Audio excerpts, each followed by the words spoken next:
दोस्तों estate C TET पाठशाला में आप सभी का फिर से स्वागत है।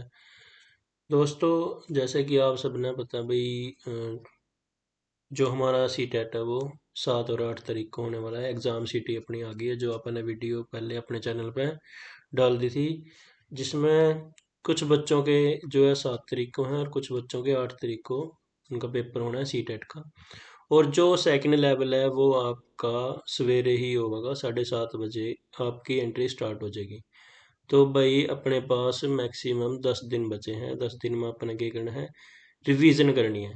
जल्दी से जल्दी जितनी आप रिवीजन कर सकें वो अपने करना है। और आज हम आपके सामने लेकर आए हैं हमारी सोशल साइंस की हिस्ट्री जो कक्षा छठी की है। और इसमें हम जो मेन मेन जो चीज़ें करेंगे, टॉपिक करेंगे और आपको बताएंगे भी जो क्वेश्चन पहले आ चुके हैं क्लास छठी में था हिस्ट्री, वो आपको दिखाएंगे कि कैसे कैसे प्रश्न जो है इसमें पूछे गए हैं। आप उनने भी डिस्कस करांगे, आपने भी पता लग जाए भाई हमने के चीज़ पढ़नी है के नहीं पढ़नी है और किस तरह का अपना पेपर जो है आवा है, किस तरह के प्रश्न उसमें पूछे जावे आप उनने करांगे। और फिर आप जो है चैप्टर में जाओगे। आप जो चैप्टर करांगे आपने इसमें दे रखा है आप तक कंटेंट हम करेंगे। अपने इस वीडियो में 6 चैप्टर करेंगे अपन भी, जिसमें पहला है क्या कब कहाँ और कैसे, और दूसरा है आखेट खाद्य संग्रह से भोजन उत्पादन का तक, आरंभिक नगर क्या बताती हैं हमें किताबें और खबरें, राज्य राजा और एक प्राचीन गणराज्य, नए प्रश्न नए विचार। देखिए भाई सबसे पहला तो अपन है एक कंसेप्ट क्लियर होना चाहिए अपना, भाई इतिहास है क्या चीज। इतिहास जो है उस 3 चीज़ों पे टिक रहे हो। एक तो कोई घटना, उस घटना के कारण और उसका रिजल्ट, ये 3 चीज ही अपन याद करनी है बस। और जो अपन इसने स्टोरी के उसमें भी हम इसने याद कर सका। तो हम ईब करेंगे भाई अपना कि क्वेश्चन किस तरह के पूछे जाना है। ये प्रीवियस ईयर के क्वेश्चन है। जो पहला प्रश्न है अपना कक्षा छठी में दे रहे भाई, निम्नलिखित में से कौन से पुरापाषाण स्थल में चूना पत्थर से बने औजार मिले थे। भाई चूना पत्थर के जो औजार थे, पूरा पाषाण, पाषाण था आपसे अब लैस को भाई, पाषाण का अर्थ हुआ है पत्थर। चूना पत्थर से बने औजार मिले थे भाई, कड़े मिले थे। जो यू कोल्डी हवा है यू है भाई अपना उत्तर प्रदेश में, इनाम गांव है जो भाई अपना यू है महाराष्ट्र में, होशंगी है जो अपना इसमें के मिले हैं चूना पत्थर अपने मिले हैं। आगे है अपना प्रश्न भाई, निम्नलिखित में से कौन सा महाजनपदों के नियमित रूप से कर वसूलने के संदर्भ में सही नहीं है। ये भी आप पढ़ेंगे कक्षा छठी में अपनी में, जिसमें कि जो जनपद थे 16 महाजनपद थे भाई। जो सबसे बढ़िया था बड़ा था मगध, ठीक है। इसमें भी पूछ रखा आपने और इसमें जो है गलत है, क्योंकि इसमें क्या था 1/6 वह उनका हिस्सा निर्धारित हुआ करता। ठीक भाई, आगे है अपना प्रश्न यू। यू वैसे तो अपना जो प्रश्न है मिक्स है, इसमें जो क्या था आहत सिक्के जो कि कर दे डाई के प्रयोग से चिन्हों की मुहर लगे हुए सिक्के थे भाई।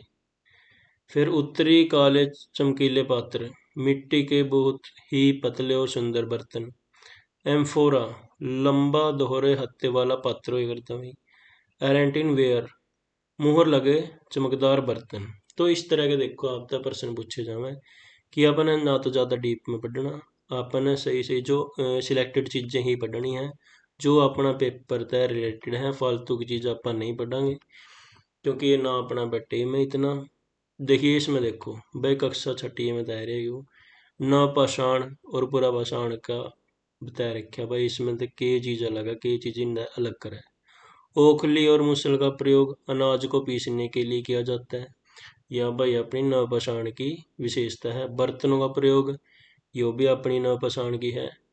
विभिन्न प्रकार की चीजों से कपड़े बुने जाते थे, यो भी अपनी नवपाषाण की है। पत्थर के औजारों, पाषाण युग का ही जो आरंभ हुआ था उसका मतलब ये था भाई पत्थर के औजारों का प्रयोग करना शुरू कर दिया था। तो जो है पत्थर के औजारों का प्रयोग आरंभ हो गया था क्योंकि है पूरा पाषाण है अपना। तो इसमें क्या हो जाएगा अपना उत्तर सही। दूसरा केवल 1 2 3 ही है जो नवपाषाण है, पूरा पाषाण कौन सा है ये उसने अलग करा है। फिर है अपना भाई मानचित्र का सही इस्तेमाल निम्न में से किस लिए होता है? इतिहास में घटनाओं को क्रमबद्ध करने के लिए, इतिहास में सबसे जरूरी घटना को विस्तृत करने के लिए, अलग समय पर रहने वाले लोगों के जीवन को तर्क संगत तरीके से पढ़ने हेतु, इतिहास में अलग अलग समय में रहने वाले लोगों के स्थानों को चिन्हित करने के लिए। तो अपना जो उत्तर हो जाएगा चौथा भाई। तो इस प्रकार के देखो प्रश्न आप सी टेट में पूछे जावे सोशल साइंस में। आगे है अपना ये वैसे तो है भाई अपना मुगल काल का हिरण्यगर्भ जो अपना अनुष्ठान था करवाए करते, और प्रशस्ति जो शिलालेख हुए करते, लेख लिखे करते, पिस्ता प्रवेश द्वार हुए करता, और नस्तल जो लेखन शैली थी जो फारसी उर्दू की शैली थी। इस तरह के आपसे प्रश्न जो है पूछे जाए। मेहरगढ़ के संबंध में निम्नलिखित कथनों पर विचार कीजिए। तो इस तरह का जो है आपका प्रश्न पूछे जाएंगे। ये भी अपना कक्षा छठी का है भाई। आगे चलिए। गेहूं एवं जौ जैसे फसल उगाने के सर्वप्रथम साक्ष्य निम्नलिखित में से किस स्थान में मिले हैं? देखिए इसमें Garo hills, Malabar hills, Nilgiri hills, Sulaiman और किरथर हिल्स में यह है। गेहूं एवं जौ जो सबसे पहले उगाए गए थे उनके साक्ष्य कहाँ मिले हैं? सुलेमान और किरथर हिल्स। ये कहाँ भाई? ये अपनी है पाकिस्तान में। गारो हिल्स, गारो खासी जनता ये अपनी हिल्स हैं जो नॉर्थ ईस्ट ईस्ट साइड है मेघालय में, ये है हमारी 3। नीलगिरी साउथ में, मालाबार साउथ में भाई। और अपना जो पहला चैप्टर है क्या, कब, कहाँ और कैसे, भाई जो इतिहास की शुरुआत हुई वह कहाँ हुई कि क्यों है उसके बारे में अपने पढ़ना है। वही अपने पेपर में आवेगा। और उसी के बारे में मैंने अब तक बताया था भाई 3 ही चीज़ों पर जो है इतिहास लटक रहा है बस। घटना, उसका रीजन और उसका परिणाम क्यों है, ये 3 चीज़ ही याद करनी है अपन। अतीत, वही अतीत के बारे में, बीता हुआ समय अपने बारे में, उसके बारे में पढ़ना पता करना। अतीत वही है जो हमारा समय बीत गया। निकट अतीत जो भी कुछ महीने कुछ जिसने आप कोई बंदा अपने तो बता दे, रेडियो टेलीविजन पर आप देख सका, न्यूज़पेपर में आप देख सका, आजकल तो इंटरनेट आ गया, 1 सेकंड लगा सर्च करते हुए पता लग जाए भाई कब क्यों हुआ था। चाहे अपन 10 साल पुरानी चीज़ देख लिया। सुदूर यानी कि बहुत ज़्यादा भाई उनका तो ढूंढना ही पड़ेगा, वो कहीं नहीं मिलनी अपने, नेट पे नहीं मिलनी, कहीं नहीं मिलनी। जिस तरह अपन है कोई स्थल देखेंगे अपन, शेख चिल्ली का मकबरा हो गया, भीमबेटका की गुफाएं हो गई, और जो भी महरौली हो गया अब दिल्ली में लोह स्तंभ है जो, ऐसे ऐसे जो, और अपना वो कहते हैं इसे अशोक ने लेख लिखवाए थे, शिलालेख, उनके द्वारा ही अपन जो पिछले राजा थे या लोग थे उनके बारे में जानकारी इकट्ठी कर सका। इतिहासकार अतीत के बारे में अध्ययन करने वाले व्यक्ति। पुरातत्वविद या पुरातत्व यानी कि पुरानी वस्तुओं की, प्राचीन स्मारकों, खंडरों, सिक्कों, अभिलेखों अर्थात जो है खुदाई में मिले अवशेषों का अध्ययन करने वाले व्यक्ति पुरातत्वविद हो भाई। सभ्यता का विकास, कई लाख वर्ष पहले नर्मदा नदी के तट पर आरंभिक लोगों का निवास था। लो भाई आप ही देख लेंगे नर्मदा नदी कड़ा अपनी नर्मदा नदी है भाई अपनी उर है।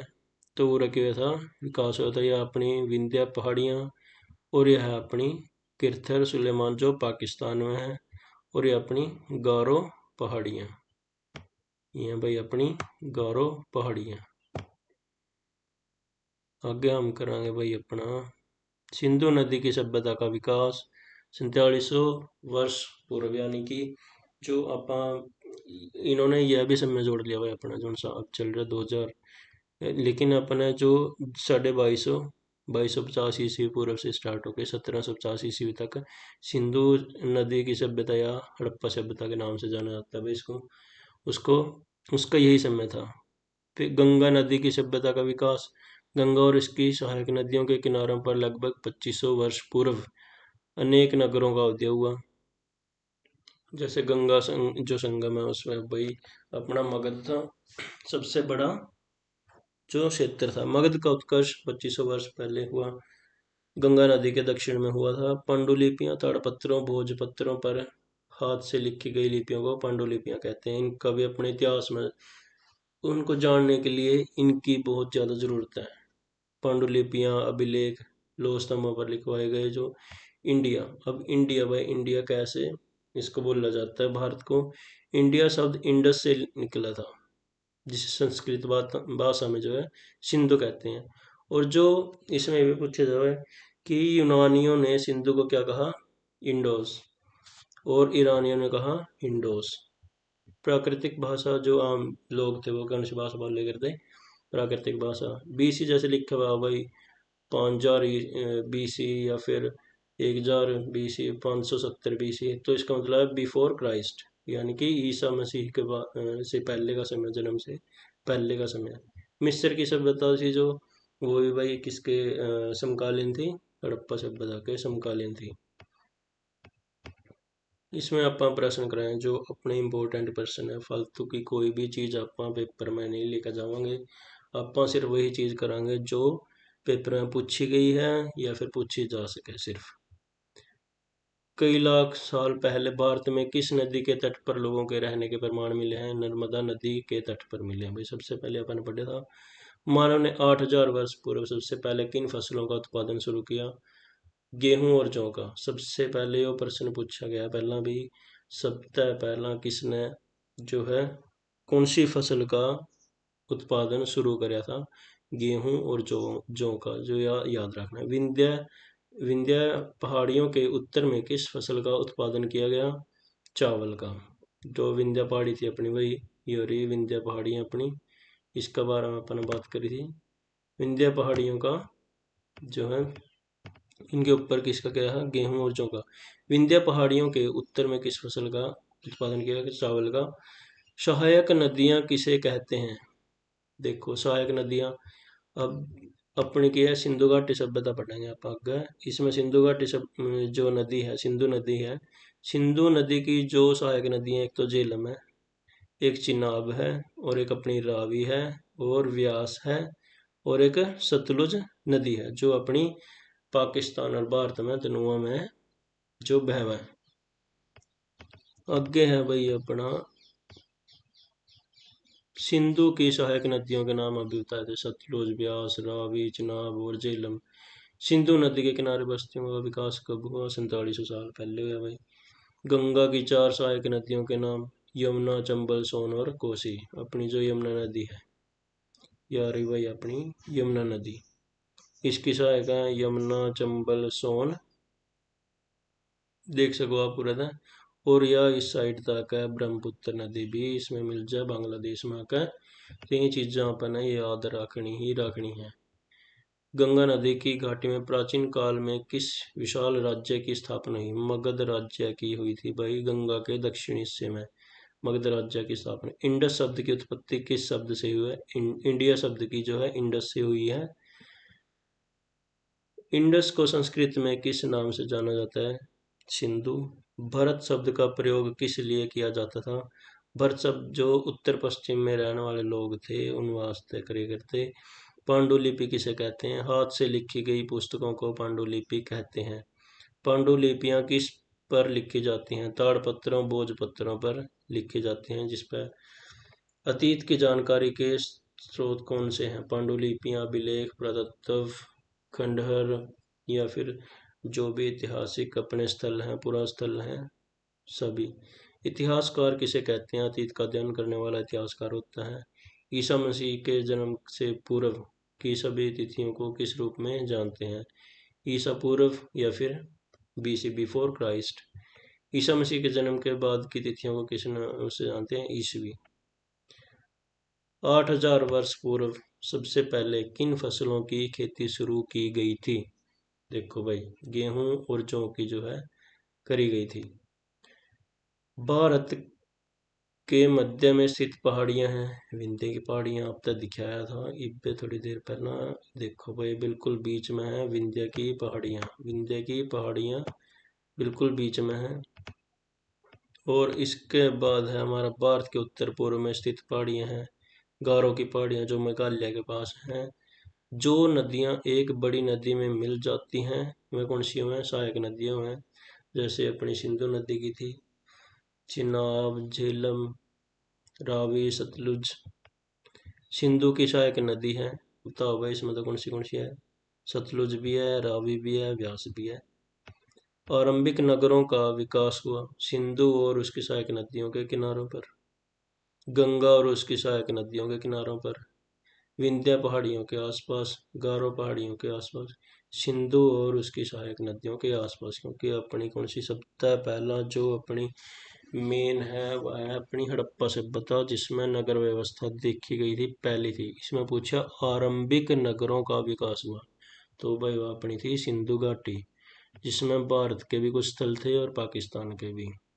सिंधु और उसकी सहायक नदियों के किनारों पर आरंभिक नगरों का विकास हुआ 4700 ईसा पूर्व, 4700 वर्ष पूर्व, यानी कि 2250 ईसा पूर्व। गंगा की सहायक नदी है, यमुना है, नर्मदा है, तापी है। भाई नर्मदा बहुत दूर है, इस तरह तापी भी बहुत दूर है ये। और हमारी कौन सी है? यमुना नदी। गंगा के दक्षिण में स्थित पहला बड़ा राज्य था मगध। पांडुलिपियां लिखी जाती थी ताड़ और भोजपत्रों पर। इंडिया शब्द इंडस से निकला है, जिसे संस्कृत में कहा जाता है सिंधु। ऋग्वेद की रचना कब हुई? 3500 वर्ष पूर्व। 2000 घटाए दे भाई इसमें था, अपना लिख जा 1500। अतीत का अध्ययन करने वालों को कहते हैं इतिहासकार। प्राचीन सिक्कों, खंडरों, अवशेषों का अध्ययन करने वाले को कहते हैं पुरातत्वविद। ऐतिहासिक जानकारी का स्रोत है, सभी हैं भाई, पुस्तकें भी हैं, अभिलेख, पांडुलिपि भी हैं, पुरानी कोई चीज मिल गई, खोज करे जावे भाई सारियां।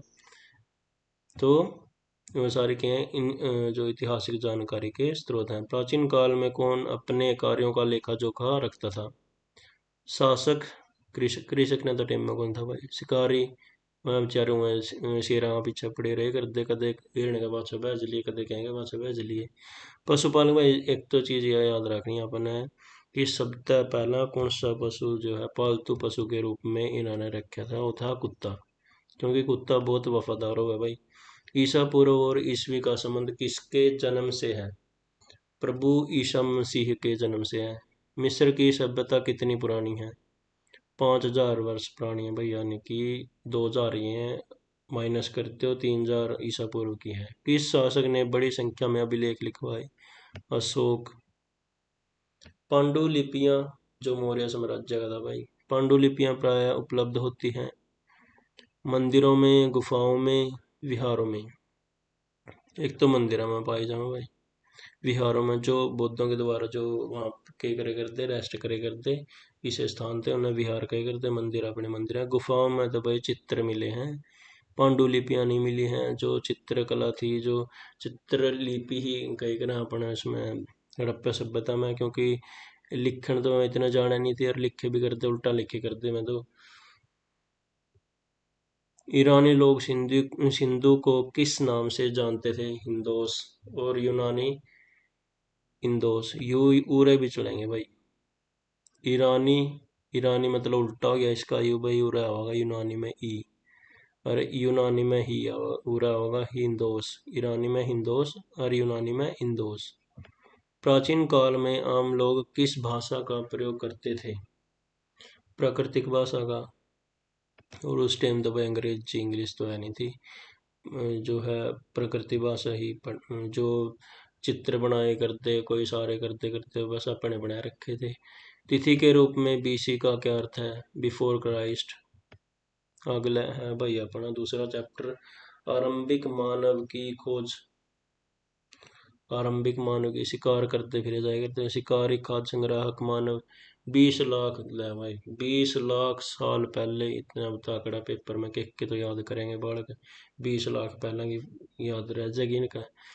20 लाख साल पहले भारतीय उपमहाद्वीप में रहने वाले आरंभिक लोग जो जानवरों को मारकर या पेड़ पौधों और फूलों को खाकर अपना भरण पोषण करते थे, वे पहला का टाइम में तो न्यू ही करता, जंगल में को फिर करते, चिंगा लाला हु कर कर कह रहा अपने मैर मोर का खाए पीजे करते पड़े रहे करते। औजार पत्थर होए करते, पहला कौन सी यारी चाले करती, पत्थर के बने होते थे। पत्थर के इन औजारों को मेसोलिथ, माइक्रोलिथ और गुटिका कहते थे। पूरा स्थल वे स्थान जहाँ शिकारी, खाद्य संग्राहक मानव के पाए जाने के अवशेष मिले हैं, यानी पुराने स्थल हैं भाई। जड़ा है कि मिला शिकारी खाद्य संग्रह को मान के पाए जाने वाले अवशेष हैं। आवासीय वे स्थल जहाँ आरंभिक मानव रहते थे। जवाब शुल्क तकनीक यह पूछी गई है भाई, पहला पेपर में आई है। आरंभिक मानव के द्वारा पत्थर से औजार बनाने की तकनीक, ये याद रखनी है। पत्थर से औजार बनाने की जो तकनीक है वह क्या है? दबाव शल्क तकनीक। आग की खोज मानव ने आग की खोज की, जिसने उनके लिए मांस को पकाने और जंगली जानवरों को भगाने का काम किया। यह प्रश्न भी आप पे पहला आया हुआ है, इसने याद रखियो कि क्या करते आग का प्रयोग? प्रकाश के लिए, मांस पकाने के लिए, जंगली जानवरों को भगाने के लिए। पूरा पाषाण काल यानी कि जब तक पत्थर वाला काल कही करें इसने, पृथ्वी पर मानव जीवन के मिलने 20 लाख साल पहले से लेकर 12,000 साल तक। मध्य हो गया भाई अपना 12,000 से लेकर 10,000 तक। इन औजारों को ये प्रश्न पूछेगा भाई, जो मध्य पाषाण काल है उसने की कही करें माइक्रोलिथ अथवा लघु पाषाण कहते हैं। नव पाषाण न्योलिथिक 10,000 साल पहले शुरू हुआ है। शैल चित्र यानी कि जो गुफा में जो पत्थरों के करते, पत्थर में करे करते चित्रकार, इसने क्या करते? शैल चित्रकला। भारतीय उपमहाद्वीप में शिकारी खाद्य संग्राहक कितने समय पहले रहते थे? 20 साल। बता इसका याद करके क्या करा है भाई? 20 लाख साल पहले। आरंभिक मानव ने सबसे पहले किस चीज से हथियार बनाए? पत्थर से। बुर्जहोम नामक पुरातत्व स्थल किस राज्य में स्थित है? जम्मू और कश्मीर राज्य में स्थित है। जम्मू और कश्मीर जो राज्य में स्थित है। भीमबेटका मध्य प्रदेश में भाई। कोल्डी हवा उत्तर प्रदेश। आवासीय स्थल किसे कहते हैं? जहाँ पे लोग रहते हैं। उद्योग स्थल जहाँ पे लोग औजार बनावे हैं, कुछ वस्तु बनावे हैं, फैक्ट्रियों की। अधिकतर आवासीय स्थल कहाँ पाए जाते हैं? नदियों और झीलों के पास। पूरा स्थल किसे कहते हैं? पूरा स्थल उस स्थान को कहते हैं जहाँ औजार, बर्तन, इमारतें जैसी वस्तुओं के अवशेष मिलते हैं। भारतीय उपमहाद्वीप में कौन सी फसलें प्राकृतिक रूप से उगने व लगी? गेहूं, जौ और धान। याद रखें भाई। आरंभिक काल को किस नाम से जाना जाता है? पुरापाषाण काल के नाम से। पुरापाषाण काल की अवधि बताएं? 20 लाख साल से 12,000 साल तक। किस काल में हमें पर्यावरणीय बदलाव मिलते हैं? मध्यपाषाण काल में। मध्यपाषाण काल की अवधि 12,000 से 10,000 तक। मध्यपाषाण काल के हथियारों को किस नाम से जाना? माइक्रोलिथ। यो प्रश्न पूछा गया भाई, बार बार लग रहे मैं कहना कि मध्यपाषाण के बारे में पूछा भाई यू, इसने के गए करते इंग्लिश में माइक्रोलिथ। नवपाषाण काल की शुरुआत कब हुई? 10,000 साल पहले। शैल चित्र किन्हें कहते हैं? गुफाओं में भाई जो चित्र बनाए करते पहला, जो शिकारी थे शिकार करे करते तो उन्होंने के चित्र बनाए रखे हैं भाई। एक बंदा तीर लेकर पाछा पड़ रहा है उसका, और हिरण का उसका पुंजड़ पकड़ रहा है। किस पुरास्थल से में शुतुरमुर्ग के अंडों के अवशेष मिले हैं? महाराष्ट्र पटने में। महाराष्ट्र का जो पटना है भाई उसमें मिले हैं। और इसके के अंडे के बनाए करते हैं मणके। आरंभिक मानव यात्रा करते थे, पैदल करते थे। आरंभिक मानव के औजार बने पत्थरों से, हड्डियों से, लकड़ी से, सारे बने। भीमबेटका पूरा पाषाणिक पुरास्थल किस राज्य में है? मध्य प्रदेश में। औजार, बर्तन और इमारतें जैसी वस्तुओं के अवशेष मिलते हैं उसने केकवा पुरास्थल। किन गुफाओं में राख के अवशेष मिले हैं? कुरनूल की गुफाएं। यू भी आ रहा है प्रश्न पहला। किन जो है गुफाओं में राख के अवशेष मिले हैं? कुरनूल की गुफाएं। आरंभिक पाषाण युग कौन सा था? पूरा पाषाण काल। मध्य मध्य पाषाण काल के औजारों को कहते थे, ये देखो भाई बार बार ये प्रश्न आने लगे। हाँ, माइक्रोलिथ। माइक्रोलिथ। नवपाषाण युग की शुरुआत हुई कद हुई थी? नवपाषाण की 10 साल पहले। सबसे बाद में कौन सा पाषाण काल आया? नवपाषाण काल। आरंभिक मानव द्वारा गुफाओं में बनाए गए चित्रों को कहते थे शैल चित्र। शुतुरमुर्ग के अंडों के अवशेष मिले हैं, कड़े मिले थे भाई? पटना में। भीमबेटका की गुफा हुसंगी में क्यों ही करता? चूना पत्थर दे हुआ बनाया करते औजार। बुर्ज होम जम्मू कश्मीर में है, भीमबेटका मध्य प्रदेश में है। और जो तुरमुर्ग के अंडे थे भाई, उनका क्या बनाया करते मनके में। मेहरगढ़ कहाँ स्थित है? देखो भाई, आप तो पहला प्रश्न मैंने जो करवाए थे प्रीवियस, उनमें ये प्रश्न पूछे गए हैं। मेहरगढ़ कहाँ स्थित है? पाकिस्तान में। संगी में औजार किस चीज से बनाए जाते थे? चूना पत्थर से। स्थायी रूप से बसने की प्रक्रिया का आरंभ कब हुआ? 12,000 साल पहले। दबाव सल्क जो तकनीक क्या है? आरंभिक मानव द्वारा पत्थर के औजार बनाने की तकनीक। आरंभिक मानव ने अग्नि का प्रयोग किया, मांस भूनने के लिए, जंगली जानवरों को दूर भगाने के लिए, प्रकाश के लिए, सभी के लिए किया भाई। उद्योग स्थल प्राय मिलते थे नदियों और झरनों के किनारे, क्योंकि पानी की बहुत जरूरत है किसी भी उद्योग ने चलाने वास्ते। बसने की प्रक्रिया जो अपना थर्ड चैप्टर है भाई, अपने करना है भोजन संग्रह से उत्पादन तक, जो बड़ा थर्ड चैप्टर है। लोगों द्वारा पौधे उगाने और जानवरों की देखभाल करने की प्रक्रिया। खेती की उन्होंने क्या कर दिया? खेती करने लग गए, फसल उगाने लग गए, पशुपालन करने लग गए। सबसे पहला कुत्ता कौन सा पालतू रखा उन्हें? जो जानवर रखे वो कौन सा था? कुत्ता। सबसे पहला कौन सा रखा? कुत्ता। उसके बाद भेड़ बकरी।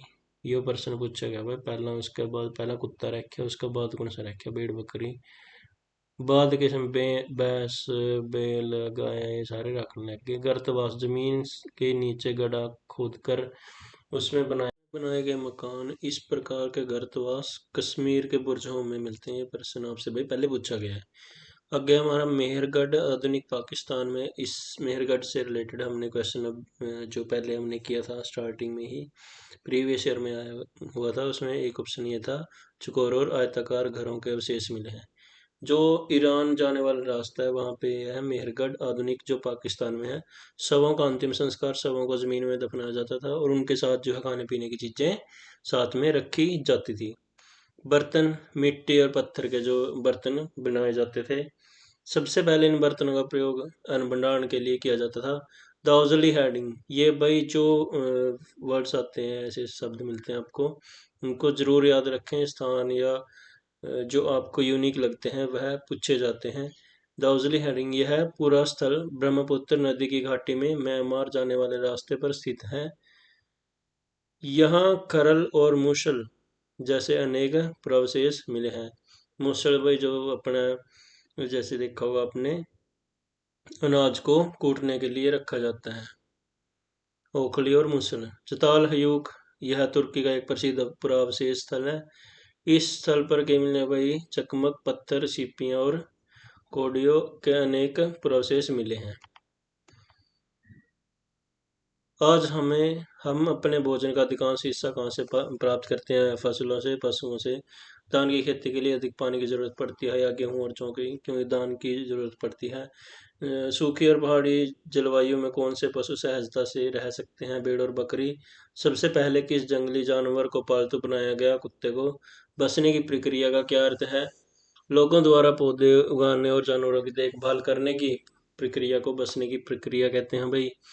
और लोग किन पौधे या जानवरों का चयन करते थे जो आसानी से बीमार ना हो, खराब ना हो? कृषि के लिए सबसे पहले किन फसलों को अपनाया गया? गेहूं और जौ। यह प्रश्न भाई आपसे पूछा गया पहले ही। कुत्ते के बाद किन जानवरों को पालतू बनाया गया? बकरी और भेड़ को। चिरांद किस राज्य में स्थित है? यह बिहार में। गुफ्रकाल किस राज्य में स्थित है? कश्मीर में। गर्तवास किसे कहते हैं? जो जमीन एक गड्ढा खोद के उसके नीचे घर बनाया जाता है उसे गर्तवास कहते हैं। जनजाति के सदस्यों के मुख्य व्यवसाय क्या थे? शिकार करना, पशुपालन, खेती, मछली पकड़ना। गांव के लोग मुख्य रूप से किस काम में लगे रहते थे? भोजन उत्पादन के काम में। मेहरगढ़ कहाँ स्थित है? जो हमारा पाकिस्तान में है, बोलन दर्रे के पास एक समतल हरा भरा स्थल है। मेहरगढ़ में कैसे घरों के अवशेष मिले? यह बहुत इंपॉर्टेंट क्वेश्चन है भाई। चौकोर और आयताकार घरों के अवशेष मिले हैं। दाऊजरी हरिंगपुर स्थल म्यांमार की ओर जाने वाले रास्ते में ब्रह्मपुत्र की घाटी की एक पहाड़ी में, जहाँ चकमक का पत्थर मिला है। अताल हयूक स्थल ये तुर्की में स्थित है। सबसे पहले किस जानवर को पालतू बनाया गया? कुत्ता। उसके बाद भेड़, बकरी। पौधे उगाने, जानवरों की देखभाल करने को क्या नाम दिया गया? बसने की प्रक्रिया। कुत्ते के बाद किस जानवर को पालतू बनाया गया? भेड़, बकरी। देखिए भाई, हम सिर्फ इम्पोर्टेंट क्वेश्चन ही करेंगे, एक्स्ट्रा एक भी क्वेश्चन हम नहीं करेंगे, क्योंकि हमारे पास इतना समय नहीं है कि हम अननेसेसरी चीज़ों को पढ़ें। कृषि के लिए अपनाई गई सबसे प्राचीन फसल कौन सी है? गेहूं तथा जौ। अनाज का उपयोग किस रूप में होता था? बीज, उपहार, खाद्य है प्रश्न पहले पूछा गया भाई। बुर्ज होम में लोग अपने घर बनाते थे जमीन के नीचे। मेहरगढ़ में कैसे घरों के अवशेष मिले हैं? चौकोर तथा आयताकार घर। मेहरगढ़ आधुनिक पाकिस्तान में किस देश को जाने वाले बोलन दर्रे के पास स्थित है? ईरान।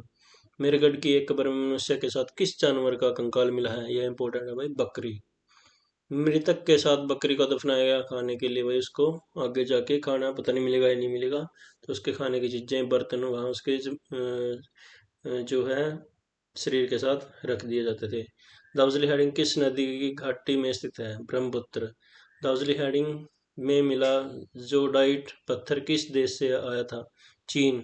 चिरांद किस राज्य का पुरास्थल है? बिहार का। नवपाषाण काल का पुरास्थल चताल हयूक कहाँ स्थित है? तुर्की। तुर्की में चकमक पत्थर कहाँ से लाया गया था? सीरिया से। गर्तवास के पुरावशेष मिले हैं बुर्जहोम जो कश्मीर में है। चकोर तथा आयताकार घरों के अवशेष मिले हैं मेहरगढ़।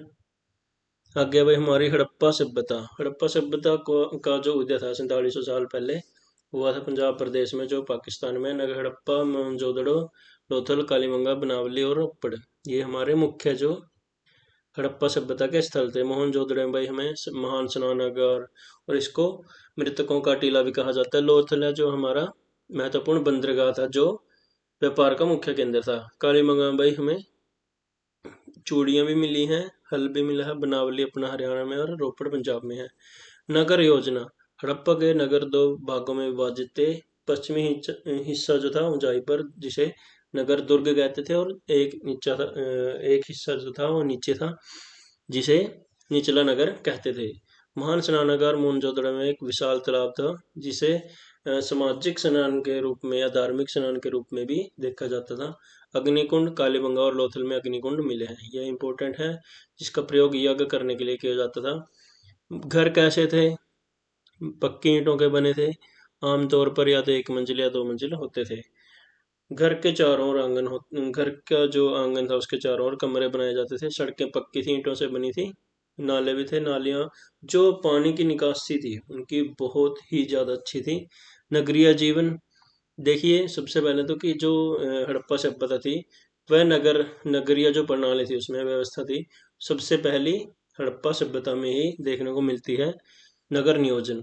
हड़प्पा के नगरों का जीवन बहुत चहल पहल वाला था। व्यवसाय करते थे, शिल्पकार थे, शासक थे, साधारण लोग रहते थे। हड़प्पा में जो शिल्पकला थी वो विकसित थी। पत्थर, शंख, तांबे, कांसे, सोने, चांदी जैसी धातुओं से बनाई गई अनेक चीजें मिली हैं, ये बढ़िया शिल्पकारी के नमूने हैं।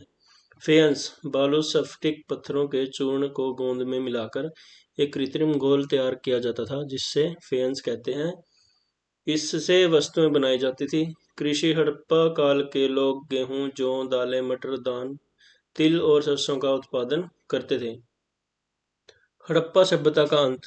हड़प्पा सभ्यता का अंत 3900 वर्ष पूर्व माना जाता है। वैसे तो भाई देखो, इसका जो 2250 ईस्वी पूर्व से लेके 1750 ईस्वी पूर्व तक इसका जो है काल माना जाता है हड़प्पा सभ्यता का। कृषि में देखिए कौन सी थी? गेहूं, जौ, दाल, मटर, दान, तिल और सरसों का उत्पादन करते थे। इसका अंत जो हुआ था 3900 ईसा पूर्व में हुआ था, बाढ़ के कारण, महामारी के कारण हो गया था। मिस्र की सभ्यता सभ्यता थी जो 5000 साल पहले मिस्र में नील नदी के किनारे थी, और यह इसकी हड़प्पा सभ्यता की समकालीन थी। हड़प्पा तथा मोहनजोदड़ो किस देश में स्थित है? जो स्थल है भाई हड़प्पा सभ्यता के, पाकिस्तान में। हड़प्पा काल की लिपि को किस नाम से जाना जाता है? चित्रात्मक। क्योंकि लोग उस समय तक लिपि जो है ये थे, वो चित्रों के द्वारा ही अपने जो है अभिव्यक्त करते थे अपने विचारों को।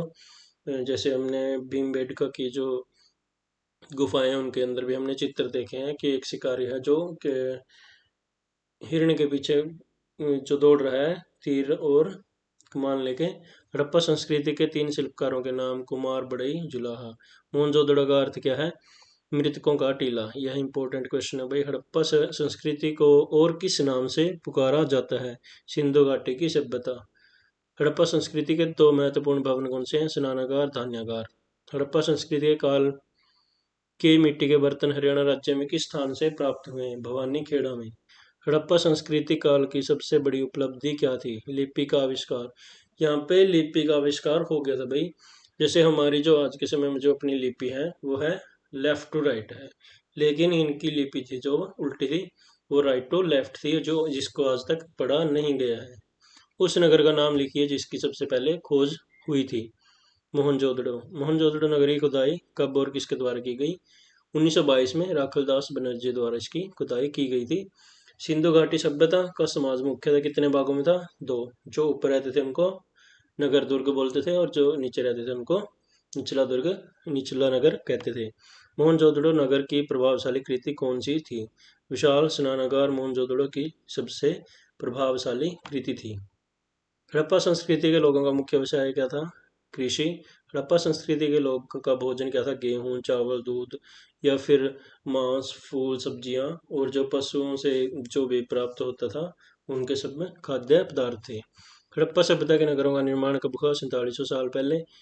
महान महान स्नानागार किस शहर में मिला है? मोहनजोदड़ो, अग्निकुंड, कालीबंगा और लोथल में। जो यज्ञों में इसका इसमें इसका प्रयोग किया जाता है। हड़प्पा सभ्यता की मुख्य विशेषता क्या थी? नगर प्रधान सभ्यता थी। जो पहला जो नगर नियोजन देखा गया है सबसे विकसित, वह हड़प्पा सभ्यता में ही देखा गया भाई। हड़प्पा सभ्यता का अंत कब हुआ था? 3900 साल पहले। मिस्र की सभ्यता का विकास कब हुआ? 5000 साल पहले। और यह नील नदी, जो सबसे बड़ी लंबी नील नदी है, वह नील नदी है। हड़प्पा सभ्यता के नगरों का विकास हुआ था 4700 साल पहले। हड़प्पा नामक पूरा स्थल अब किस देश में है? अब पाकिस्तान। हड़प्पा के नगरों कितने हिस्सों में विभाजित थे? दो। हड़प्पा के नगरों का ऊंचाई वाला भाग क्या कहलाता था? नगर दुर्ग। हड़प्पा के निचले भाग को क्या कहते थे? निचला नगर। महान स्नानागार मिला है मोहनजोदड़ो में। अग्निकुंड मिले हैं लोथल और कालीबंगा में। लोथल हमारा गुजरात में है और कालीबंगा हमारा राजस्थान में। हड़प्पा काल की प्रसिद्ध बंदरगाह थी लोथल। हड़प्पा काल में मोहरें और अन्य चीजों पर लेखन का कार्य करते थे लिपिक। हड़प्पा के लोगों को किस धातु का ज्ञान था? यह मोस्ट इम्पोर्टेंट क्वेश्चन है जो हमने किया था पहले भी, जो प्रीवियस क्वेश्चन मैंने करवाए थे स्टार्टिंग में, उनमें भी है देखा गया है। तांबा, सोना, कांसा, यह सभी थे। प्राकृतिक रूप से मिलने वाले पदार्थों को कहते हैं कच्चा माल। निम्नलिखित में से कौन सा कच्चे माल का उदाहरण है? कपास। कांसा बनाने के लिए तांबे के साथ कौन सी धातु मिलाई जाती थी? टीन। इन दोनों का मिक्स करके तो कांसा बनाया जाता था। हड़प्पा के लोग टीन का आयात किस आधुनिक देश से करते थे? अफगानिस्तान से। हड़प्पा के लोग सोने का आयात कहाँ से करते थे? कर्नाटक। जो आपने केजीएफ देखी होगी भाई, जिसमें रॉकी भाई होता है, वह क्या करता है?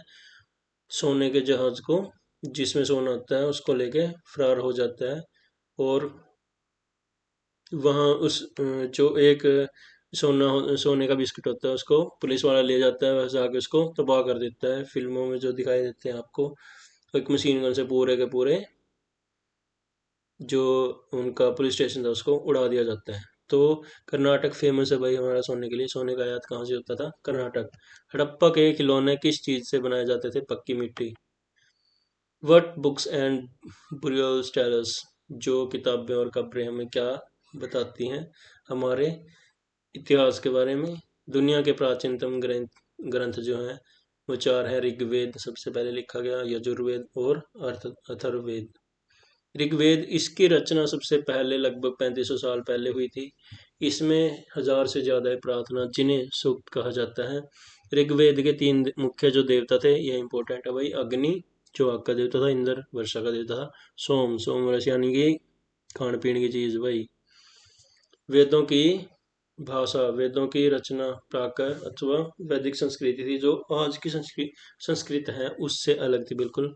भारत यूरोपीय भाषा परिवार, इस परिवार में हिंदी, संस्कृत, गुजराती, कश्मीरी, पंजाबी, अंग्रेजी भाषाएं बोली जाती हैं। द्रविड़ भाषा परिवार, इसमें कौन सी भाषाएं होंगी भाई? तमिल, तेलुगु, कन्नड़ और मलयालम बोली जाए। सामाजिक वर्गीकरण, वैदिक काल में दो समूहों का वर्गीकरण काम के आधार पर किया गया था, पुरोहित और राजा। जन और विष, यह इंपॉर्टेंट है भाई। जन किसके लिए किया जाता था और विष किसके लिए? जन जो आम लोगों के लिए, और जो विष्णु है वैश्य जो कि व्यापारी थे। महापाषाण कब्रें, महापाषाण यानी पत्थरों की बनी जो कब्रें होती थी, जिसे पैरामिड शेप में बनाया जाता था, उसको दफनाया जाता था। लोगों की सामाजिक असमानताएं, कब्रों के में कंकालों के साथ मिली वस्तुएं जैसे सोने के मनके, पक्की मीटों के बर्तन, मिट्टी के बर्तन आदि का अध्ययन करके इनकी जानकारी मिलती है। चरक संहिता जो कि हमारे चिकित्सा के सबसे बड़े महान वैद्य थे, उन्होंने चरक संहिता की जो है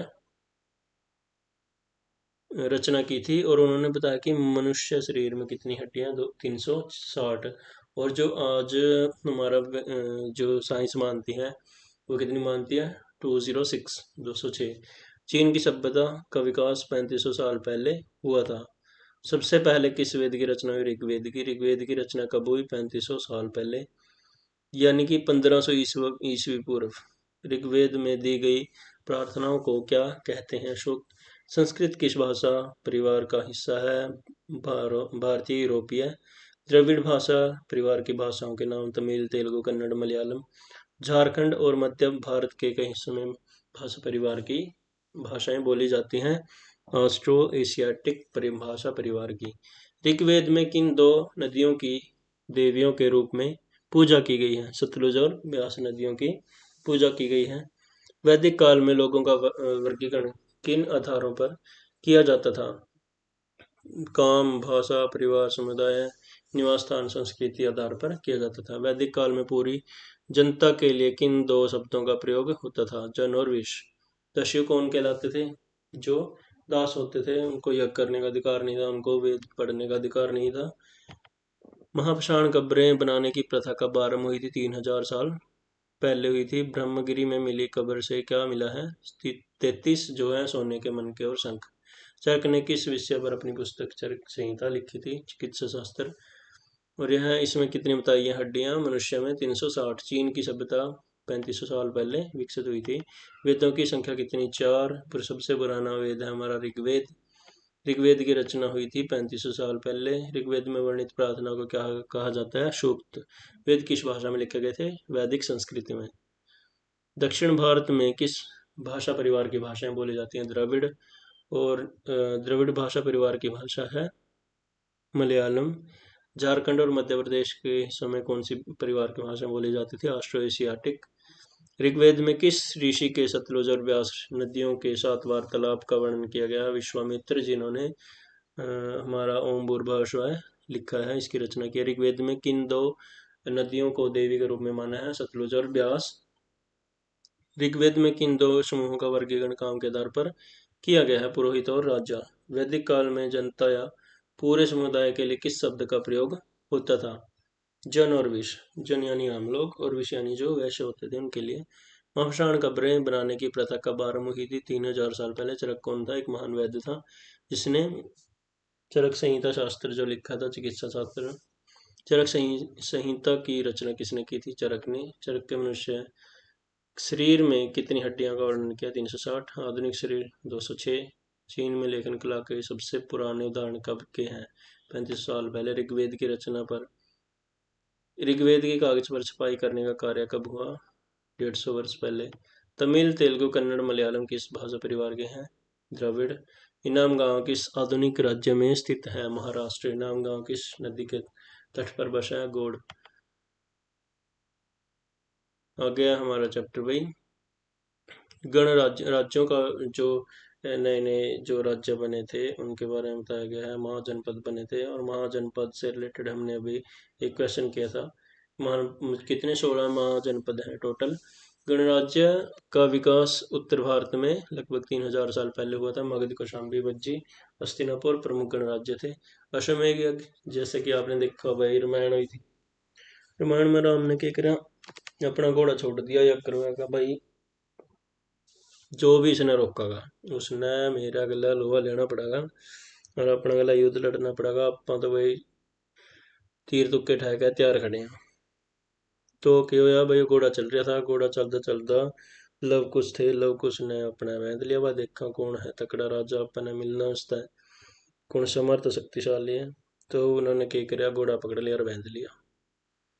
ये भाई उसके सारे जो सैनिक थे, हनुमान जी आ गए, लक्ष्मण जी आ गए, शत्रुघ्न जी आ गए, सारे जितने भी उनके योद्धा थे सारे आ गए भाई, किसी ने कोई भी उन्हें रह नहीं सका। अंतिम में भाई उन्होंने क्या किया, हनुमान जी थे उनको बंदी बना लिया और राम जी नाना पड़ा। इतने शक्तिशाली थे। तो में एक जो यज्ञ था उसमें घोड़ा छोड़ दिया जाया करता, जिस जहां जहां था वो घोड़ा जाया करता, वो मतलब जो एरिया था वो उस राजा के अंडर में आ जाया करता भाई, पूरा उसने उसके लोगों ने उसकी अधीनता स्वीकार कर ली। उत्तर वैदिक ग्रंथ, जिन ग्रंथों की रचना ऋग्वेद के बाद हुई है उन्हें उत्तर वैदिक ग्रंथ कहते हैं। शेष तीन जो थे, सामवेद, यजुर्वेद, अथर्ववेद। वर्ण व्यवस्था, जनपदों के काल में वर्ण व्यवस्था जन्म पर आधारित थी। चार वर्णों ब्राह्मण, क्षत्रिय, वैश्य और शूद्र में बांटा जाता था। जन और जनपद, छोटे राज्यों को जन कहते थे। महायज्ञों का आयोजन करने वाले राजाओं के राज्यों को जनपद कहते थे। चित्रित धूसर पात्र, पतली सतह के सुंदरी चित्रकारी वाले बर्तन होते थे। इनका प्रयोग खास मौके पर महत्वपूर्ण लोगों को भोजन यानी कि मेहमानों या गर्दन वास्ते करे करते। महाजनपद, 2500 साल पहले कुछ जनपद अधिक महत्वपूर्ण हो गए थे जिनको महाजनपद नाम दिया गया। गणराज्य ऐसी शासन प्रणाली जिसमें शासक का चुनाव वंशागत न होकर जनता के द्वारा किया जाता है। मगध, सोन और गंगा नदी वाला एक महत्वपूर्ण जनपद था। आरंभ में इसकी राजधानी कौन सी थी भाई? राजगिरी थी। बाद में कौन सी बन गई? पाटलिपुत्र, जो आज पटना है। बिंबिसार, अजातशत्रु और अजातशत्रु मगध के दो आरंभिक प्रमुख शासक थे। इन्होंने मगध की सीमाओं का विस्तार करने के हर संभव प्रयास करे भाई। वज्जी भी एक महत्वपूर्ण जनपद था। यह आधुनिक बिहार में स्थित था। इसकी राजधानी वैशाली थी। हमारे देश में शासकों का चुनाव कैसे होता है? मतदान के द्वारा। राजा के रूप में प्रतिष्ठित होने के लिए कौन सा यज्ञ का आयोजन किया जाता था? अश्वमेध यज्ञ। प्राचीन गणराज्यों के काल में किस वर्ग के लोगों धार्मिक अनुष्ठानों में भाग नहीं लिया जाता था? शूद्र वर्गों को, और जो महिलाएं थी उनको भी। उत्तर वैदिक ग्रंथ किसे कहते हैं? जो ऋग्वेद के बाद लिखे गए हैं। वर्ण किसे कहते हैं? पुरोहितों ने लोगों को चार वर्णों में विभाजित किया है जिन्हें वर्ण कहते हैं। शूद्रों के अतिरिक्त किसे वेद पढ़ने का अधिकार नहीं था? महिलाओं को। जनपद का क्या अर्थ है? जन में बसने की जगह। कौशाम्बी किला किस राज्य में स्थित है? उत्तर प्रदेश। ये देखो भाई, ये आ गया बहुत ही इंपॉर्टेंट क्वेश्चन अपना, जो कि क्या हुआ था, हमने क्वेश्चन पढ़ा था। महाजनपदों में उपज का कितना भाग कर के रूप में लिया जाता था? लेकिन वहां लिखा था कितना? 1/2। लेकिन इसमें सही उत्तर क्या है? 1/6। तो वो गलत था। दीघ निकाय किस धर्म का ग्रंथ है? बौद्ध धर्म का। यह भी इंपॉर्टेंट क्वेश्चन है। बौद्ध धर्म का कौन सा ग्रंथ है? दीघ निकाय। दीघ निकाय ग्रंथ की रचना कब हुई? 2300 साल पहले। सिकंदर कहाँ का राजा था? मैसिडोनिया का। सिकंदर ने भारत पर आक्रमण कब किया था? 2300 साल पहले। 2000 माइनस करते रह करो भाई। मगध के दो शक्तिशाली शासकों के नाम लिखें। अजातशत्रु और बिंबिसार। राजा बनने के लिए सबसे बड़ा यज्ञ? अश्वमेध यज्ञ। घोड़ा छोड़ दिया करता कौन सा? अश्वमेध यज्ञ करने वाले राजा को माना जाता था शक्तिशाली। राजा के ऊपर पवित्र जल का छिड़काव करता था पुरोहित। ऋग्वेद के बाद रचे गए ग्रंथों को कहते हैं उत्तर वैदिक ग्रंथ। वैदिक काल में पुरोहितों ने समाज को कितने वर्णों में बांट दिया था? 4। राजा, ब्राह्मण, क्षत्रिय, वैश्य, शूद्र। वैदिक काल में किसको शूद्रों के समान माना जाता है? औरतों को। शूद्रों के साथ साथ और किस वर्ग के को वेदों का अध्ययन करने का अधिकार नहीं था? औरतों को। वैदिक काल में पुरोहितों के अनुसार वर्णों का निर्धारण किस आधार पर होता था? जन्म के आधार पर। चित्रित जो दूसरे पात्रों का प्रयोग किया जाता था, जो खास मौकों पे जो महत्वपूर्ण लोग हुए करते, मेहमानों या गर्दन वास्ते करे करते। वैदिक काल में महायज्ञ करने वाले राजा बनता था जनपद का राजा। कौशाम्बी किला किस राज्य में स्थित है? उत्तर प्रदेश। कौशाम्बी किले का निर्माण कब हुआ? 2500 साल पहले। 2500 साल पहले कुछ महत्वपूर्ण जनपदों को कहते थे महाजनपद। कौन सा महत्वपूर्ण जनपद था? कौशाम्बी। उपयुक्त सभी थे, जो 16 थे टोटल। महाजनपदों में उपज का, जो कृषि थे उसका उपज का कितना भाग कर के रूप में देकर दे? 1/6। कौन सी नदी मगध महाजनपद से होकर बहती थी? गंगा और सोन। बिंबिसार अजातशत्रु किस महाजनपद के शासक थे? मगध। और में मगध की राजधानी कौन सी थी? राजगृह। फिर कौन सी बनी इसकी? पाटलिपुत्र यानी कि पटना। सिकंदर कहाँ का राजा था? मैसिडोनिया। सिकंदर ने भारत पर आक्रमण किया 2300 साल पहले। दीप निकाय किस धर्म का प्रसिद्ध ग्रंथ है? बौद्ध धर्म का। वज्जी महाजनपद की राजधानी थी? वैशाली की।